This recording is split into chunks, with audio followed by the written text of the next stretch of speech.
Uamuzi mwingine wa muhimu uliofanywa na halmashauri kuu ya CCM Taifa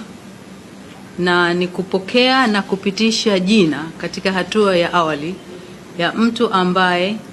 atapendekezwa kwa mujibu wa taratibu za katiba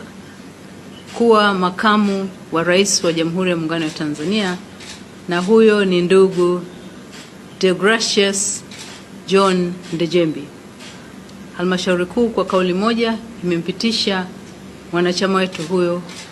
kuchukua nafasi ya makamu wa rais, na hilo litafanyika baada ya taratibu za kikatiba kukamilika ambazo zinataka jina lake lifikishwe Bunge, na likipitishwa huko basi kwa mujibu wa katiba yetu